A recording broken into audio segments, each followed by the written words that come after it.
Okay, again, I'm Paul Quarter with Perfect Golf Event. Thanks for coming to the webinar. Just one housekeeping note, I'll be glad to send you a copy of the presentation and tell you where you can get any of the handouts afterwards so you don't have to copy everything down. And I always have people sign on late to the webinar, so I'll have to repeat this message in a bit. But again, thank you for being here. We try and help events. We work with about 4,000 events a year. We try and do educational sessions to help you have a more successful event. And so that's what we're going to focus on today.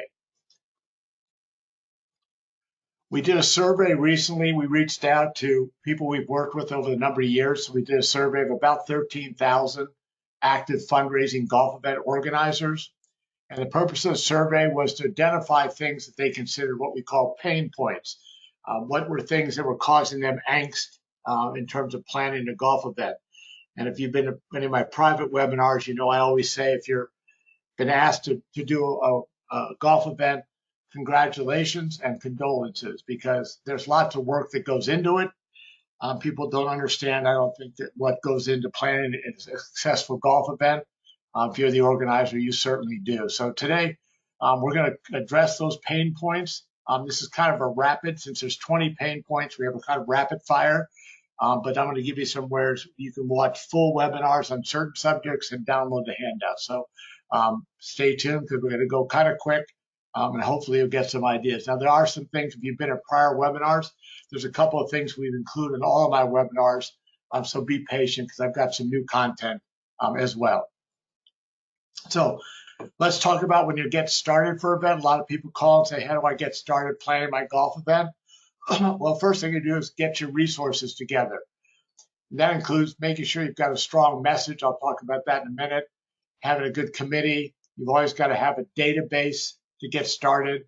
So you'll need some startup funds, time to organize and execute. You'll need a website so people can register online.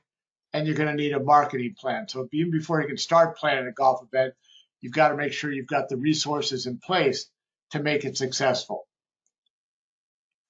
When I talk about clarifying your message, it's a quick thing to do, but what you have to do is make sure when people are being asked to support your event, that people can say, hey, why are you raising funds? And you've got to get that message down to something that's really easy and people understand. I go, I understand why you're raising funds. That seems like a good cause. How can I support it? And I'm giving an example of one of the events I work with, and you can see the message that we have on all of our promotional material. And it's a strong message, and it gets it across right away that, hey, we're raising funds for this cause. It's important because you want sponsors and players to understand they're not coming out just to have a great day of golf. You're raising money, and so why are you raising money? And that's going to increase both your sponsorships, and your player attendance. You want to make sure you've created a brand, and this is really important. People miss this. What I try to explain to people is, look, make sure you've got something developed. Have consistent colors for your event. Have a tagline. Have a logo. These are all things that you want that will keep your brand connected over the years. I work with a number of events. This one, for example, has been around for 8 years, and we use the same logo, the same colors. People are used to it, and they expect, oh, okay, here comes a new brochure for the event. So don't be sloppy. Be professional. If you need some help, we'll be glad to send you some ideas on how to set up your branding guidelines for your particular event. But treat it just like you would your business. You would never go out and have a business without having a logo. You wouldn't change your logo every year. So make sure that you're doing something consistent that starts to build the brand for your event. And that carries through on everything. Here's an event I'm working with, and it's a brand new event. We helped them design a logo. We made sure the logo and the look carried over to the website. It's going to be on all the player gifts. And so everything through this thing ties entirely through the brand. And so when people come, they know what they're playing in, they know why they're playing, and they're used to seeing all the colors and designs that are tied to this particular event. So branding is really important, and a lot of events miss that. And again, for you that are signing on late, don't worry, I'll be glad to send you a copy of the presentation. And I am going to have a Q&A session at the end if you have questions. I'll look at the questions that are being asked, and I'll be glad to answer any questions before we sign off today. Make sure, again, this is all my webinars have this, make sure you've set realistic goals. This is probably one of the first steps that you're going to have in your event. So if you're an existing event, You want to plug in your numbers from last year. You're going to plug in your numbers, your revenue projections for this year. And what I try and tell people to do is look at each category. So, for example, I've got a putting contest, and I say, last year we made so much money on the putting contest. How much can we make this year, and how are we going to make that happen? So this is very specific in avoiding any surprises. One of the pain points people came to us with is said, I have trouble tracking my finances. I said, okay, here's a template you can use. Revenue goes on the top of the template. On the bottom half, you can plug in all your expenses from prior year and your projections for this year. And then you can reduce your expenses. This is a good point to make. If you have your expenses are right a little high, what you can do is you can trade out some sponsorships to cut your costs. For example, you go to your printer and say, hey, would you print the program for me? And if you'll do that for a discount or maybe for free, I'll give you a sponsorship in my event. And what's your cost? Well, your cost is just another full color sign. And then when you're finished, the report will total everything together at the bottom. It'll show your net revenue. And that way you can say, hey, if I'm not meeting my net revenue projections, then I can say, okay, I've got to go back up and I've got to look at my revenue. I've got to look at my expenses. How am I going to get to my number? So make sure you've done that. So you have to find, and time is a big factor. A lot of people say to us, I got trouble finding time to organize my event.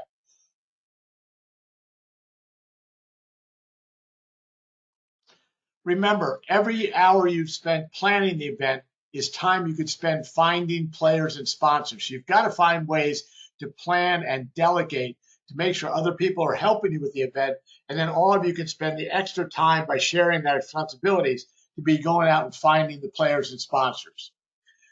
You want to make sure you're using technology. Again, I'm hoping you're using Perfect Golf Event, but you want to have a website that's set up to have the right technology to do online registration and credit card processing, collect the team names, be able to send emails, track your expenses, sell all those add-on items like mulligans and raffle type tickets, update your teams, get your reports. So you want to have technology to help you save money. This way you can focus all your time on getting sponsors and teams. Because everybody comes to me and said, Paul, we plan on having a full event next year. We're expecting to have 144 golfers. Well, we know from the thousands of events that we work with, the average number of golfers in an event in 2022 was 120. And a lot of events, fall short of that. And so you want to make sure you're filling your event up. So don't get distracted. Find tools that'll help you save time and completely focus on going out and finding players and sponsors. You're going to want to have an effective committee. That's really a key thing to having a successful golf event. And again, I'm not going to cover this because I could send this to you, but this is a summary of tips that I use when I'm coaching events on how to have a successful committee. And it includes things like getting motivated individuals, being selective, making sure people understand what's expected. A couple of key things is prepare an agenda. Make sure you've got an agenda before your committee meeting so you stay on point. I'm using more and more, as we all are, online meetings so people don't have to drive across town. And then they get in the room and then they want to talk about all the local gossip. Just get online, get everybody focused, report on where you are, and then remember, focus everybody on players and sponsors. That's a message I'm going to put across a lot. I've gone into some committee meetings where they're talking about what hors d'oeuvres they're going to have at the event. You don't really need to deal with that right now. You need to be able to put your prospect list together, which is an important topic I'm going to cover in just a second. Location. Now, you probably already picked your location if you have an event coming up. I like to have public or private course. I like to have a public course mainly because it'll let me have my event on a day besides a Monday. Everybody has their event on a Monday because private clubs are always closed on Monday and they open that date up so they can raise more money by selling it out to events. I'm sorry. So you want to think about, wait a second, sorry, I got ahead of myself here. Okay, so think about having an event. I like to have an event on a Thursday or Friday, and usually public courses can help, but you want to have a nice course. So if you can get a great public course, then live with a Monday. You want to make sure that they've got tournament experience and also make sure that they're willing to help you promote your event. especially if it's a public course, that they'll put your event out to their database and ask them to do that as you're negotiating the contract. Now, there's lots of things that you want to know about with your contract when you're doing a golf event. And again, I know we go quick here, but I've got to cover a lot of pain points. So what you want to do is take a look at my golf course checklist. And this is going to tell you things you need to look at. You may have already signed your contract. What I want you to do is go back, look at the contract, or have someone on your committee go back and look at the contract and see if you're missing anything. So you want to avoid any surprises. You want to confirm all the fees. Really important, and a lot of people miss that, is make sure you've got a rain date. So for all my events, if I'm having the event, I've got a big one on September 29th, I've already got a rain date of October 7th, so the week after. Work with the course, because they may not have any dates available unless you get them to pin down a rain date for you. You might have to cancel your entire event. So take a look at it. What I find with my event is somebody in my committee who's really good. I find engineers. I don't know why engineers are really good, but they are great at reading contracts. They're better than lawyers. They are so detail oriented. They'll spend hours on it. So give the contract to someone on your committee, give them the checklist here, and make sure you haven't missed anything. And that's really important. If you are worried about rain, one of the things you can do now is there's a really good service that will give you rain insurance. It's called Vortex. We've partnered with them. If you want a quote on getting rain insurance, that helps you cover the cost if your event is canceled. There's expenses with moving your event. You could lose food and beverage. You might have to cancel overall, but it's not overly expensive, and it's a good protection if you feel. So if you're interested, just let us know, and I'll hook you up with the rain people. And that was absolutely identified in the top 20 pain points in our survey. Now, let's talk about building a database. And I want to make one thing important here. If you have a golf event, a database is not just a database to get ready for this event. To me, a database is a year-round thing. I manage 12 events personally, working with committees, and we're always adding to our database. We're always saying, even after the event, I always say, hey, do we have more names to put into the database? How are we going to go out and talk to people about our next event? So building a database is an ongoing function, and it's important and critical for you to fill up your event. So you want to be building it on a consistent basis. You want to make sure you're updating all your contact files after the event. I'll show you a couple tips on that in a second. Make sure that you get all your committee members, volunteers, supporters to send you contact information. Go out to them and say, hey, Bill, can you send me a list of some people we should be putting into our database to solicit for this event? And then classify them all by, is a person a potential sponsor, a potential player or team? Is it someone who could be a volunteer? So on your database, I'll show you the spreadsheet on it as well. You got to make sure that you're putting all the people into categories. And again, it's an ongoing thing to build your database. Now, how do you do it? Well, first of all, hopefully you're starting with a database of supporters. But if not, you're going to go ahead and get all the supporters that have helped the organization in the past. You're going to have past golf participants, committee members and their contacts, staff and their supporters, vendors, referrals. I'm going to talk about referrals in 1 minute. Golf course database. Ask them. They're not going to give you their database, but they may do an email blast for you. Community directories. In my town, there's a directory of every business in town that I can pull down the contact information. I actually just paid a high school student to go in. They had a book published with all the businesses with their contact information. And I just paid a high school student $20 an hour to go in and put that all into my database for my email marketing. And sometimes you can just do some internet research. Go ahead and search new businesses in Clayton, Missouri. And then you'll find people who maybe they're opening a new business, and you put them in your database and then send them an email and say, hey, I see you're trying to grow a new business here. I have a great golf event. I think it'll be perfect for you to meet some new people in town. Why don't you get involved in my golf event? You've got to always be thinking about new ways to build your database. Referrals are a great way. And if you do this, you'll be in the top 1% of all the golf events out there. When someone registers, thank them. And I don't mean email them, I mean call them. Every one of my events, we call every person who registers as a player or a sponsor. And they are stunned that they get a phone call because nobody phone calls them anymore. So we call them, and then we say, hey, thanks for playing. Really appreciate it.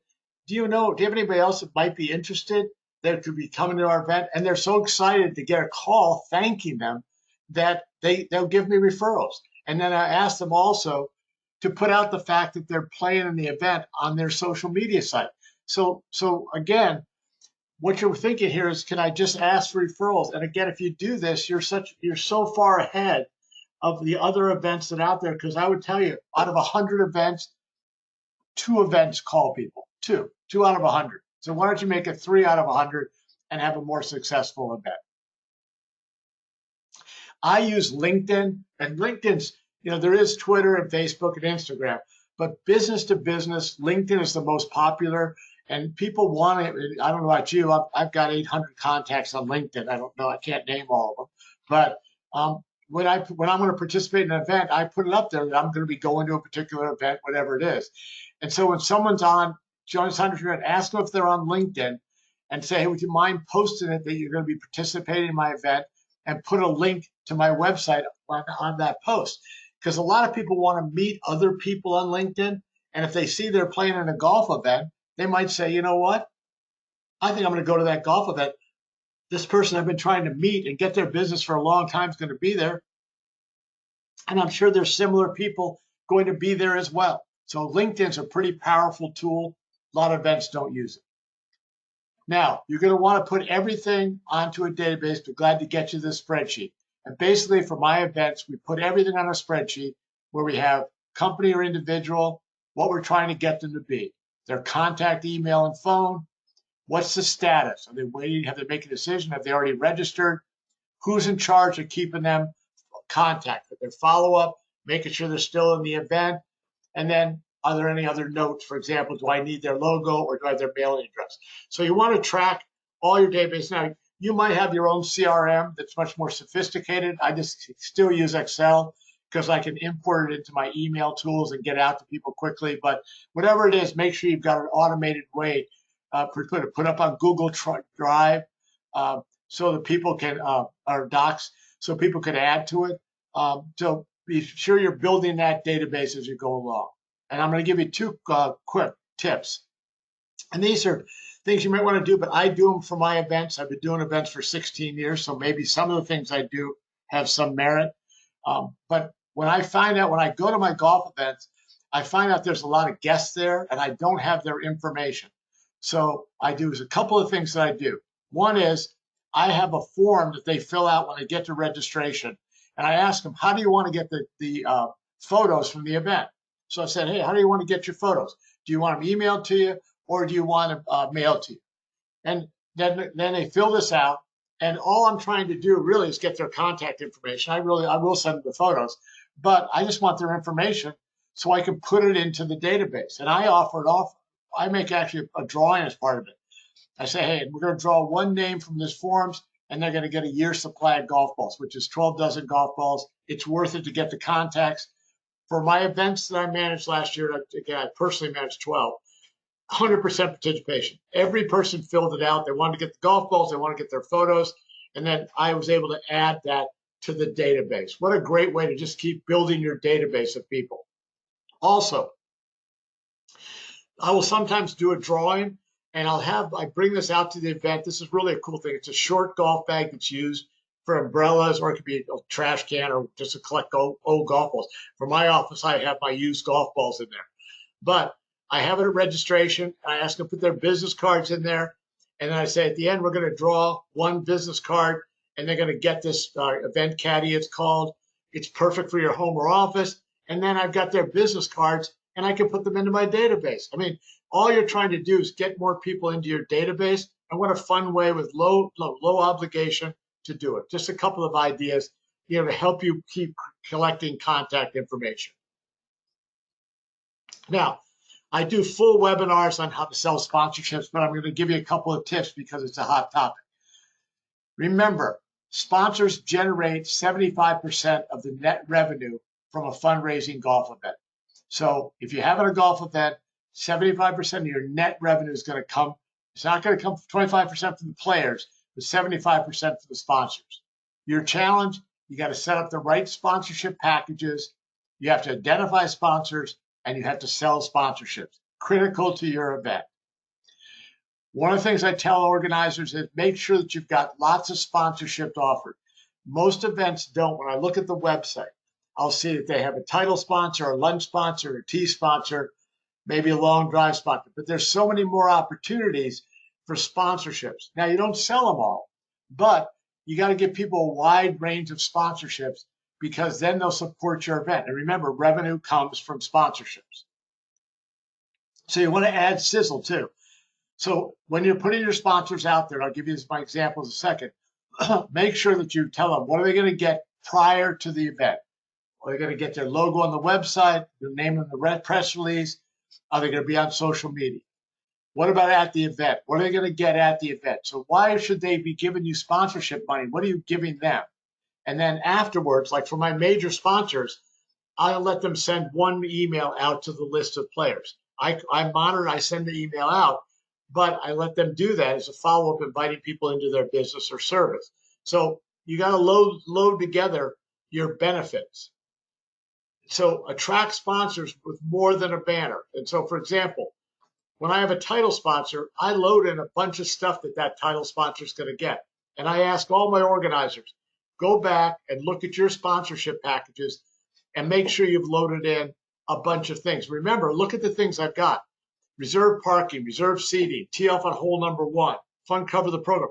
These are all no cost features, but the sponsor goes, you know what? That's a lot of stuff I'm getting for my sponsorship. And if you want a set of all my sponsorships, I have 3 pages of them. And I have a lot of events who call me, ask for this, and all they do is copy and paste these into their website with Perfect Golf Event. Now, they can change the cost because maybe title sponsor's a little rich for you at 25, so it's 10 maybe. I have some events that bump it up to 50. But all you have to do is cut and paste this in, and you've got your sponsorships set. So go back and look at your sponsorships and make sure that you've got a lot of things, a lot of benefits included in the sponsorships. Now, let's talk about connecting players and sponsors. And again, for some of you just signing on, I'll be glad to send you this presentation, and I'll take question and answers at the end. So what I do is I make sure the sponsors know that they're going to get value for their sponsorship. Now, if you're using Perfect Golf Event, you can upload all the sponsor logos onto the homepage of your website, and these are live links that can go right out to the sponsor's website. I also let the sponsors make custom offers that I'll put out in an email. So I might say, hey, if you go into Jack's restaurant and mention the event, he's going to give you a free appetizer or dessert. So all you're trying to do, remember, you're trying to say to the sponsor, I'm going to help drive business into your establishment. And for that, you're going to give me sponsorship dollars. You got to keep making that connection. For some of my sponsors with physical locations, I give them sponsor signs. And so they can put this in their bank that said, hey, the Simmons Bank is supporting the Backstoppers. Here's the event date, put on and register so-and-so. So for physical locations, and it's good that the banks like it because it shows they're a local sponsor of a big organization. So you can make up some signs and you can put that out there. And I also then ask the sponsors to put that out on their social media as well. Now let's talk about attracting players. Again, I'm just trying to go through all the pain points that were identified in the survey. I know I go quick, but you'll get the notes and I'll send you some other places you could have a fuller explanation. Let's talk about attracting players. Make sure you got to give them a reason to play. What's your cause? What's your format? Is it an interesting format, or is it the same 4-person boring scramble? What are your contests and activities, and what kind of networking opportunities are they going to have? I think as organizers, we miss this. I stress to my potential players and sponsors, hey, when you come out to the event, we're going to have some social functions. We're going to have a lunch. We have an awards reception. We'll have a putting contest. You'll be on the course. You're going to have a chance to meet other business people to do business with. So I tell them, remind them, this is bring business cards. This is a good opportunity to meet other people. They have money. They're planning a golf event. So we forget to get the message across that it's just not for fun, but it's also to help you make business connections. You might want to consider a different format. Instead of a 4-person scramble, here's one I do for Folds of Honor, where we do 18 par 3 holes with 18 hole-in-one contests. And if you're interested, this is a longer subject that we could cover now, but I have a webinar. If you go to Perfect Golf Event, click on the resource tab and then webinars. I've got about a half an hour, 35-minute webinar on formats that you can use to make your event different than the straight 4-person boring scramble that everybody plays. I also ask you to meet with your committee and talk about what are your event day highlights. What's going on at your event? This is another event that I manage. And you can see we got a lot of stuff going over on before the event, including a putting contest for a trip to the Ryder Cup, which is insured. We provide the insurance, a helicopter ball drop. On the course, we got a ton of hole-in-one contests. We have on-course contests. And then we have at the end, we have a reception, we have a shootout where everybody gets it again, insured contest. 10 golfers get to shoot for $1 million. The closest the pin wins $1,000. This is a phenomenal event. And it's a higher end event, but you can do the same kind of thing. You don't have to spend that kind of money. We can do one that fits your budget, but you want people to look and say, hey, if I have a chance to play golf on September 29th in St. Louis, would I rather play in this event or would I rather play in an event down the street that's a 4-person scramble with a box lunch? So you've got to think of ways to differentiate your event from the other events that are out there. Remember, you want to offer people exciting contests. And we missed the fact that the sponsors will help cover all your contest costs. So this is our most popular package for golf events. It's called our Tee to Green package. And basically, we put in there a putting contest, hole-in-one contest, a shootout, $1 million shot. It's $1,575. So that's okay. I'm not trying to sell that to you today. I'm trying to give you an example. Is to say, look, but what we do is when we have an event, they break the package into sponsorship. So they have a putting contest sponsor for $500, hole-in-one for $750, long drive, close to pin. You can adjust to fit your market. So they have $4,500 in sponsorships, and then they charge people to get in the putting contest. That's $20 to get in. 80 golfers are in. That's $1,600. So the sponsors pay and players pay for this package. So you net $4,500. And you've got some cool contests to put into your event. Same with hole-in-one contests. If you're going to have hole-in-one contests, remember, they're sold as sponsorship, but you got to have hole-in-one contests at your event so you can sell them as sponsorship. So here's a range of ones for recent events that we did. So let's say you want to offer a Tesla, $50,000 Tesla as a hole-in-one prize. Well, the insurance from us costs $1,000, but you sell that as a sponsorship, so you net $460, but the players get a chance to win a Tesla.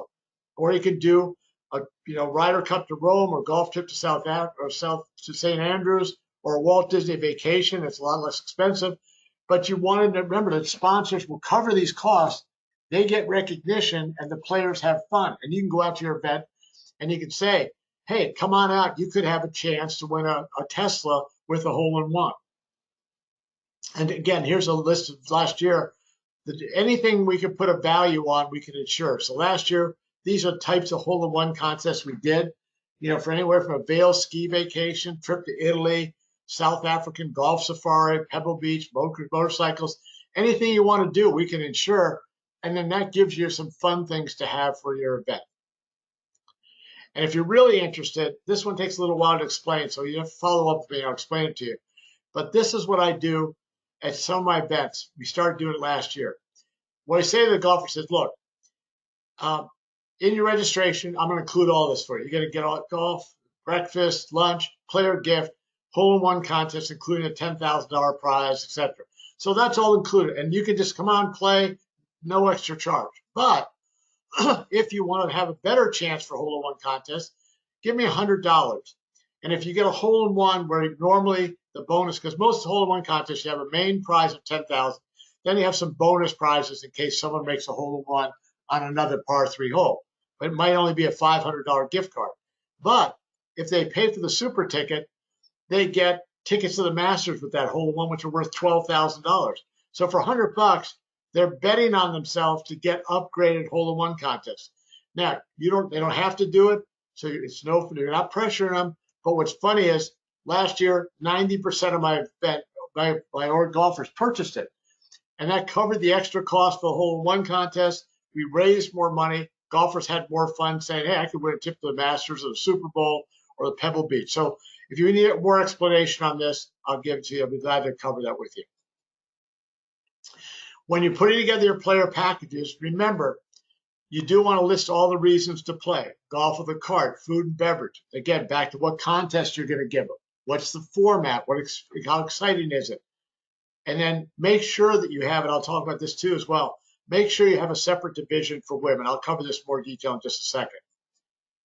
And then again, emphasize that whole networking potential to golf event. They can add context to their business. And also, don't forget, don't underprice your event. A lot of people, when I come in, they charge too little. It's hard to raise prices. And if you can put some cool contests in your event, you can charge more than you expect. If you have a good cause on a decent golf course with some fun contests, you could charge more than you normally expect. A lot of my events that I see underprice it. Don't do that. A couple of quick tips on players. You can have what I call VIP foursomes. And I do this at some of my events. It sells out every time. I only allow 4 of them. And basically what I say is, if you're going to play in my event, normally, let's say I charge $200 for the event. $200 a golf or $800 a foursome. It's $1,600 to be a VIP foursome. It's just double. But I give them VIP parking, a separate check-in area to get some shirts, and then I give them a concierge assign. I have somebody assigned to these 4 teams that's got a beverage cart with Bloody Marys, mimosas, beer, cigars, snacks, anything they want, and that goes with their group the whole time. If they need something else, they can run back to the clubhouse and get it. And so this sells out at every one of my events because business people want to call their friends and say, Jack, you're one of my important clients. Come on out to this event. And by the way, I got us a VIP foursome. It's kind of special. People love it. Every one of my events. That's why I have to limit to 4. I could sell out more of them, but it's too much of a strain on the staff. So just something to think about if you want to raise additional funds. And remember what I said about women. You want to create a separate category for women golfers. Make them comfortable. When women come to a golf event, it looks like they've pulled into an outdoor man's cave. There's just a bunch of guys popping Budweiser, smoking cigars, hee-hawing around, and they're not always comfortable showing up. I have a separate registration table for women. I have a separate teams for them. I make them comfortable, and they've added so much, not only to my events, but then once they learn about my charities that we're working with, they get involved with the charity. So make sure you add a women's division with separate prizes.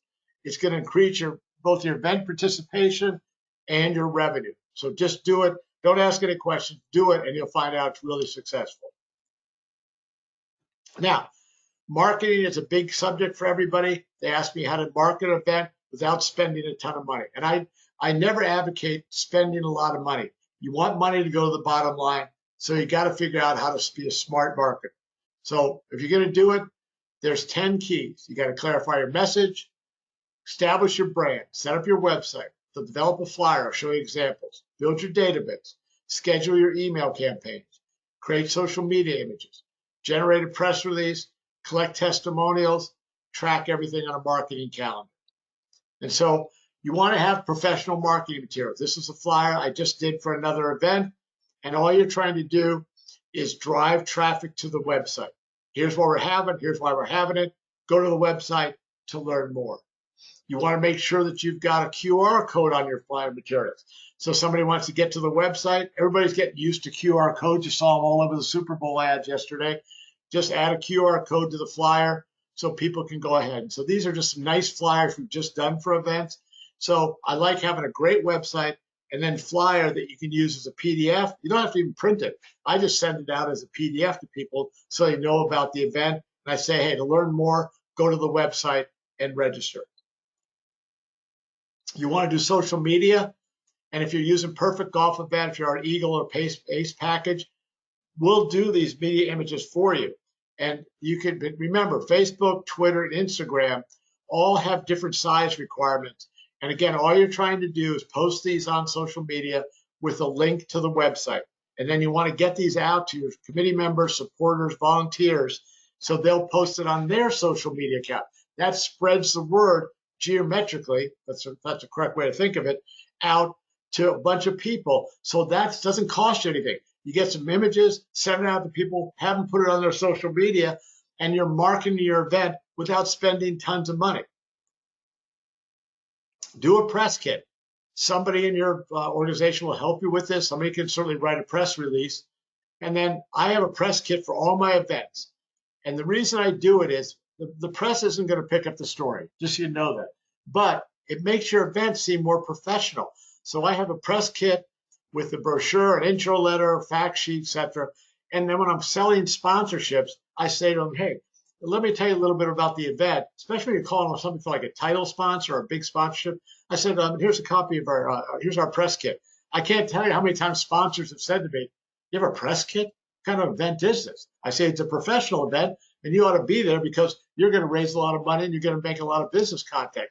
And all of a sudden, we're not seen as some mom and pop event that's out there trying to raise funds. They go, wow, you've got a press release. So think about doing a press kit for your event.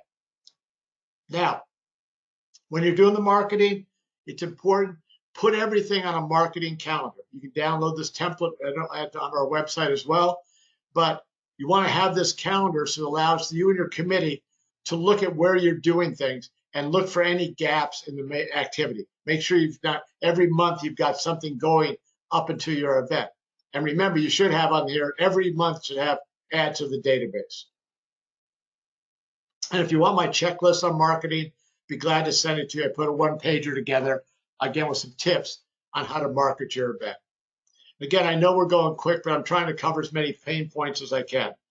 This was a huge one. People ask me about processing payments for the golf event. Okay, first of all, use your Perfect Golf Event website. It's secure. People, remember, people say they're going to play and they register and they don't pay you. You still have to pay the golf course. So I make sure everybody, when I set up my website, if it's a registering for golf, I don't give them the option to mail a check in. They got to register online, give me their funds. That way, if they don't show up, I can still pay the golf course. Oops, sorry. But also, it allows you with Perfect Golf Event, you can also, besides selling sponsorships and registration, you can drop in other things like I do a helicopter ball drop, I do a super ticket. So they can purchase all of that in one secure transaction on the website. So they can say, oh, I'm going to play golf. I want the super ticket. I want some balls, golf ball drops. I want some dinner tickets. They can put it all in, and that's a great way to process payments. Now, if you're going to handle payments the day of your event, there's a couple options. One is you can use our option. We have a thing on our website that you can have there the day of your event. It's called Quick Pay. And this allows people to just, without having an address and all that, you can just put in the amount, their card information, process it, so they can enter the putting contests or buy mulligans or whatever, or pay for their golf in what we use in our Quick Pay option. So that's part of Perfect Golf Event. But frankly, for some of my events, I just set up a Square account. Square is really easy to use.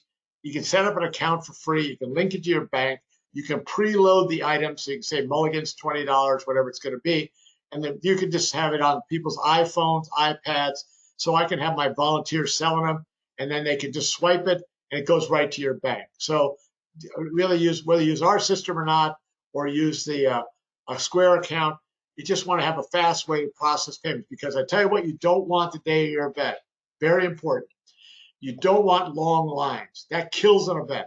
People walk up and they see a long line, they just want to go home. So make sure you got payment processing handled. Quick swipe, go.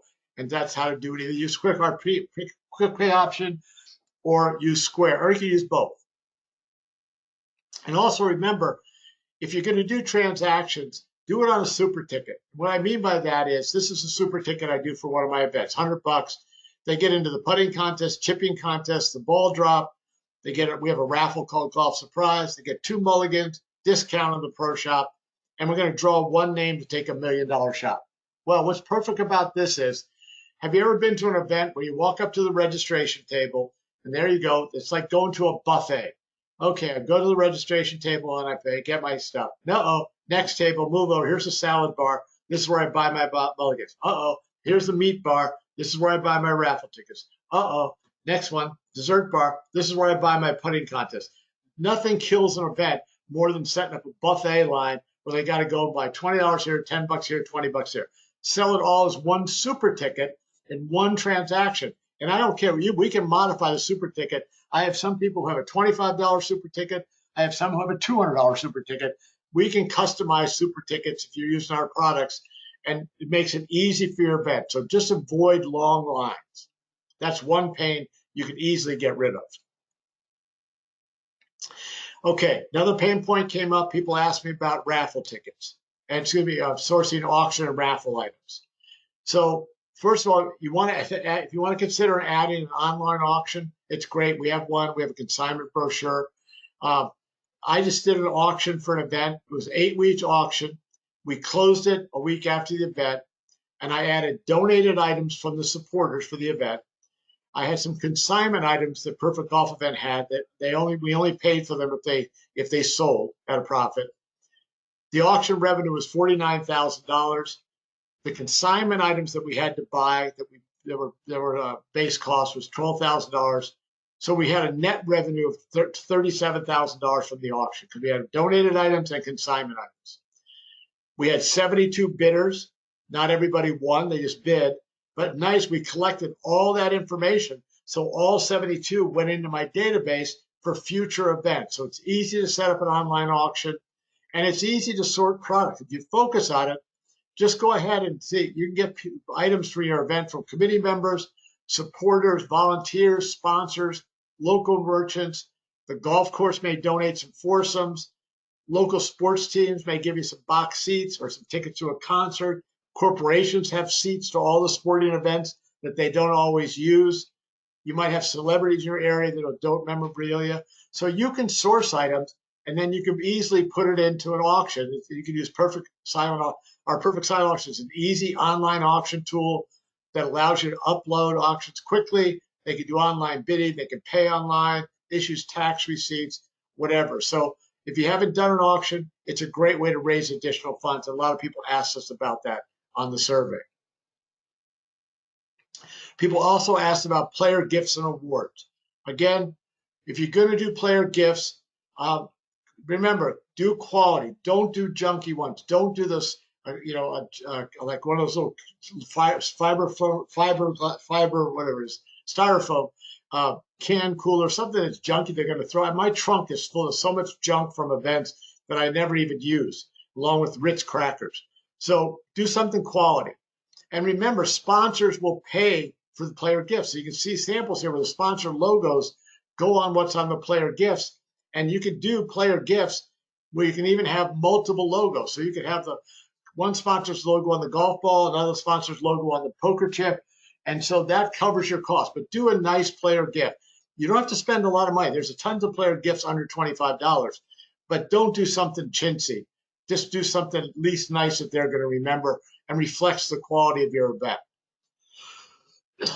Same thing when people ask me about trophies and awards. So I usually just do first place, and then I'll do some for the other contest winners. Nobody wants a second place trophy.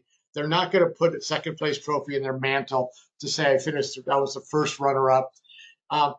Provide nice prizes. Don't make them too expensive because that encourages cheating.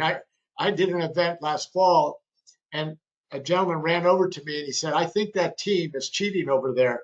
I think they're taking extra shots. What are you going to do about it? And I said, the first place prize is an ice bucket. And so I'll be glad to give you an ice bucket. Just go back and have fun playing golf. If that's what you want, I'll get you an ice bucket. So I don't make my prizes too expensive. I make them nice, quality, but not nice enough that people are going to cheat to get them. And again, just first place is nice. Have some long drive, have women's division, putting close to the pin, and then have some nice prizes, and you can get them for us. A couple last things as we're going through pain points. Managing your volunteers. Volunteers are critical to your event. And I put together a spreadsheet that's got all the volunteer assignments that you're going to need for your event, depending on what you're doing. If you're not doing an auction, you don't need it if you're not doing a raffle. But this lays out all the different tasks for the volunteers, how many are required, and it also says, are they mobile? So if two volunteers are needed to check your supplies, Well, that may require 2 volunteers, but they can be moved somewhere else after they check the supply, so they can go out and be a witness on the hole-in-one hole. So I think this is probably a useful checklist for you to give you an idea of how many volunteers you need. And then for my events, I also do a training manual that kind of explains to them what's going to be expected of them, when to show up, what to bring, sunscreen, wear a hat, bring an umbrella, because not because it's going to rain, because you might be out in the sun. What's the format? Where's everything located? So if you have well-trained volunteers, you have a much more successful event, avoiding a big pain point. Now, let's finish up here with understanding everything needed the day of the event. People ask me this a lot. Here's the kind of reports you're going to need for your event. You need a report with, and hopefully you're using Perfect Golf Event because all the reports are in there. What payments are due. So you can download the report of people who haven't paid so you can collect the money at registration. Don't let them get away without paying. For the golf course, they're going to want teams with the name and hole assignment. That's going to be used for their cart signs and ball drops. So they're going to take an Excel spreadsheet and they're going to upload it into their system to generate the cart signs and then give something to the bag drop people so they know where to put the bags on the carts. And then for registration, you want to have a list by last name, by company, and hole number. So if somebody comes up and says, my last name's Johnson. Oh, Mr. Johnson, you're on hole number 17. That's fine. Okay, Mr. Johnson comes up and his name isn't there because they forgot to give you the name, but he says, I'm playing with Commerce Bank. Then you look at the company name, or I'm playing with Joe Jones. So you look at that list and say, oh, Mr. Jones's team is on number 14. So that's great. And then you have one by hole number. So you need these. But the good news is that all the reports can be downloaded from Perfect Golf Event, and you can sort them in all these different ways to make the registration process easy. Now, one really good tip, this is for people using Perfect Golf Event, we have a really neat thing called the golfer link. So when people register, it's going to ask them for their names. So if they register for some, it's going to ask them for their names. Now, they may be registered 60 days before the event. They don't know all the names, or the name's going to change. That's fine. You're going to have that in the system. But right before your event, usually 5 days before the event, you can go through here and click this, and it's going to send an email to the team captain. So David's going to get an email that says, David, you told us these people were coming. Who's really coming? They can then instantly update their team. It's going to update in real time your reports, and that avoids that event day chaos where bags have to be moved around, or a guy shows up and he wasn't on the list. So easily you can update all the teams by just sending a golfer link to everybody. I do it for all my events, usually 5 working days ahead of time before I give the reports to the golf course. And it helps me get at least 98% of the way. There's always last minute changes, but it helps me get close to the finish line. Remember to prepare your players in advance. Send an email out with the date, arrival time, dress code. Are they going to need their own guns to shoot distances, or the GPS on the carts? Where to get weather updates, bring cash for tips, arrive early. That's important so you can get off on time, so you can finish on time. And then to make your event special, you want to do certain things like have welcome packets ready for everybody.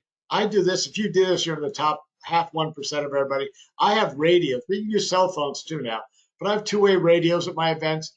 And so when somebody pulls up, I look at the bag tag. I don't even have to ask their name. I just look and say, oh, Sue Johnson's here. I look at the bag tag, and on radio, I go up to my registration. I said, Susan Johnson's here. So now they pull her packet, and Susan's coming up. Goes, Susan, thanks for showing up. This is great. Can't tell you how much people are impressed. I also set up 2 lines for registration. One table A through M, another N through Z. So I don't have again, I'm trying to avoid all long lines. And again, I won't read this one to you. I'll send it to you, but this is kind of pre-event checklist that I use. And also I have a plan that I go over with the golf course on where I want all my signs placed. So I can sit down at the golf course and I say, let's have no confusion. Here's where all the different signs are going. This helps you avoid, it takes away the stress that you're going to have. Trust me, you're not going to sleep the day. I don't sleep the day before an event. I'm up about 2 o'clock in the morning, pacing, waiting to get to the golf course. And so you want to take away stress levels, be organized, have a site plan, make sure your signs are nice. So they're not junky like that golf ball where you paste something from your laser printer. Make sure your sponsors are happy to see their logo on the sign.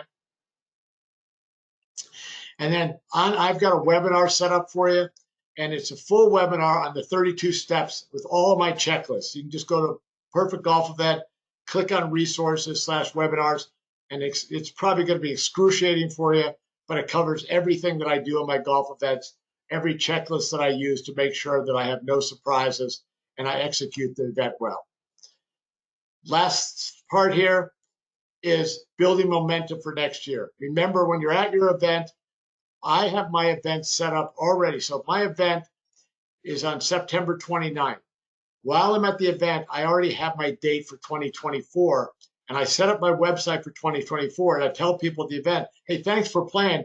The website's already up for next year, so if you love this, go there and register. And when I send my email out to everybody, I say, didn't we have a great time? If you want to get in early for next year, here's a website that's already set up for 2024. Get them signed up early. And if you use Perfect Golf Event, you can copy your event with one click for easy setup. We'll just copy that right over for you. So that's a helpful way in getting set up for your next event. And I ask my golfers and sponsors to save the date. All right, I'm going to take a look, see if anybody has any questions for me.